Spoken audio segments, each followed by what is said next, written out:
Hi, I'm Colin Ong. I've been asked so many times from so different people how to prepare for A levels. So I'm just going to mention um, two subjects that could be quite linked. How do you get distinction for economics and how do you get distinction for management of business? This is with regards to the Singapore SEAB A levels. So let's start with management of business. Now, in a normal route, people from Millennium Institute sit for management of business, or we call it MOB. Now, management of business is quite interesting in the sense that they have some definitions, they have some charts. They don't have many calculation other than when you do this topic called investment appraisal. In MI, they do it for 3 years. In some commercial schools, they squeeze everything in 1 year. So how get A for management of business? Well, there's two papers. So there's a combination of you being interested in Amazon, you being interested in Singapore Airlines, because lots of management of business is about providing you with a story, a business narrative, and then they won't tell you the theory within the question. If you're lucky, the theory will be one or two terms will be there just to give you a clue. So you need to have the ability to read a business passage and then try to decipher, okay, if you are the leader, you're CEO, you're a manager, what are the different processes? All right. So if you have zero interest in knowing Amazon, Apple, to you, those products are not important to you, then management business can be a very difficult subject. But if you have interest, or something you like to imagine that you're a CEO, then they will help quite a bit.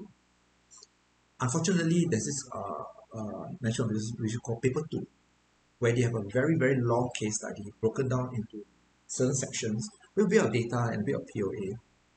And the section A, they ask you about that. And section B, they'll ask you things like strategic marketing, which is a very specific process. That is tough. But to get distinction for management of business, it's not difficult if you start from paper 2, then go to paper 1.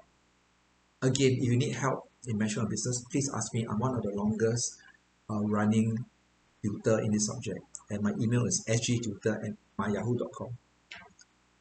Economics, how get A for economics? Simply said, there are two major ways of starting economics. You can start from the concept of scarcity, or you can start the concept of balance of payments or macro goals. And basically, economics is with a certain limitation. What model can you use that gives the best outcome? And what could be the potential problems that come alongside? If you understand it like that, then it gets easier. There's always a problem, and you need to make a choice. And sometimes your choice is over the financial resource that you have, or the choice is over the short run and the long run, or the choice is to get people to accept certain things that you want to do. All right. And I think if you do economics and you imagine that you are a leader and you are studying economics so that you can be more persuasive for people to believe and understand what you want to do.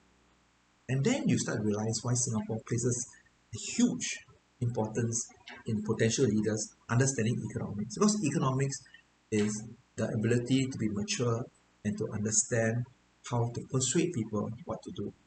Now, if you like what I just said, and you're struggling with economics, you're struggling with management of business, email me now, sgtutor@myyahoo.com. My name is Colin Ong. I was also an academic in NTU, Nanyang Technological University. Right? I'm also an economist, and I love to teach economics. And I also love to teach management of business. So if you have a problem with subjects, email me now